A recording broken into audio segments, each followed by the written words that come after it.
Donc ici, on va passer au scénario, donc au premier parcours. Et donc quand on clique depuis le diagnostic sur simuler des scénarios de transition, on arrive sur cet écran-là. Et en fait, si on repart de la page d'accueil, qu'on remet Namur, et donc souvenez-vous, on était ici par où on voulait commencer. Nous, on a fait le diagnostic. Et si on veut simuler l'empreinte alimentaire du territoire, si on clique là-dessus, on arrive à la même fenêtre. Donc le diagnostic nous ramène directement dans la simulation. Et donc ici, on va pouvoir configurer notre simulation. Donc en termes de périmètre, on a déjà le territoire, vu qu'on l'a encodé, c'est Namur. On a ensuite notre population qui va pouvoir être configurée. Donc ça, on va avoir 3 choix. Ça va être soit toute la population du territoire, soit les consommateurs, d'un ou plusieurs établissements spécifiques, ou soit un groupe de personnes.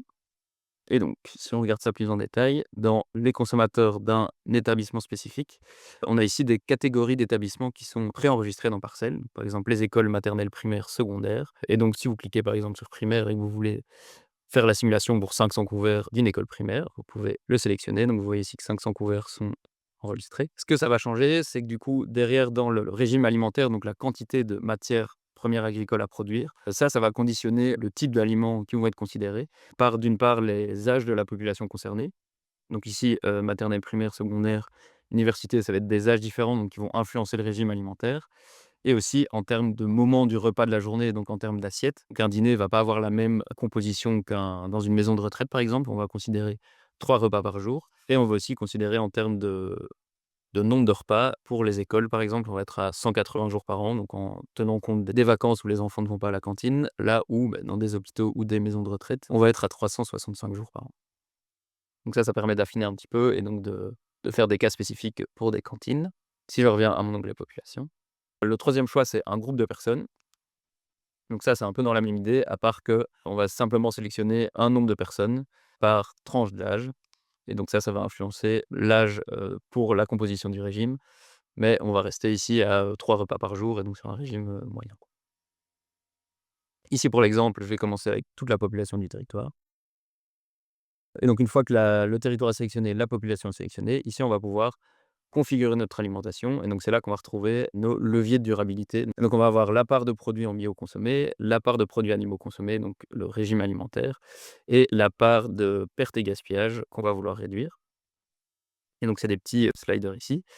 Parcelle propose les valeurs actuelles, donc le régime actuel, les valeurs de perte et gaspillage actuelles. Et ici, pour la part en bio, on voit qu'on est à 8. Et donc, que représente ce 8? 8, c'est le pourcentage de la production actuelle en bio du territoire, donc en volume.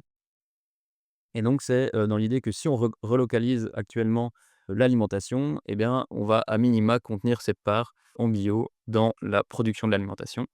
Et donc ici, je peux faire bouger mon curseur pour augmenter ma part en bio, mais je ne peux pas descendre en dessous de ces 8. Dans le régime, on a différents choix. Donc le régime actuel, la diminution d'un quart des produits animaux, la diminution de moitié des produits animaux et un régime végétarien. C'est calculé pour, garantir un équilibre nutritionnel, donc en compensant la diminution de produits animaux par d'autres sources de protéines, et cetera, notamment d'origine végétale. Et donc tout ça est retrouvé dans le document, méthodologie de calcul. Et donc ici, on est bien sur un régime végétarien, donc avec toujours des œufs et des produits laitiers, donc pas un régime végan. Il y a moyen aussi de faire varier les régimes de manière personnalisée. Donc on a ici en dessous, accéder au choix de régime alimentaire détaillé.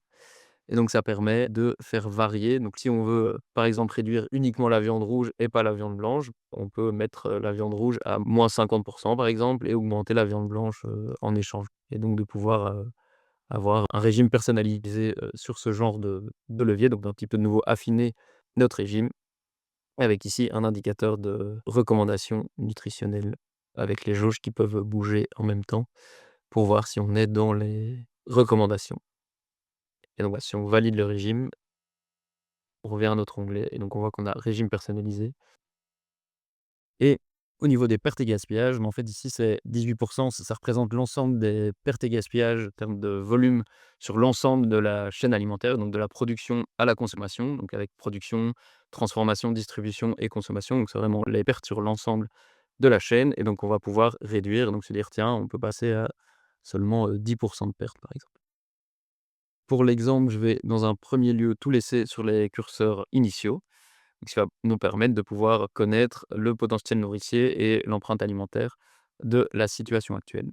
et donc voilà, je clique sur suivant et j'arrive à un premier écran qui sont les premiers résultats, donc sous effet qui est un petit résumé et ensuite les différents onglets, on va pouvoir zoomer un petit peu dans ces différents résultats et avoir ces résultats présentés sous différentes formes.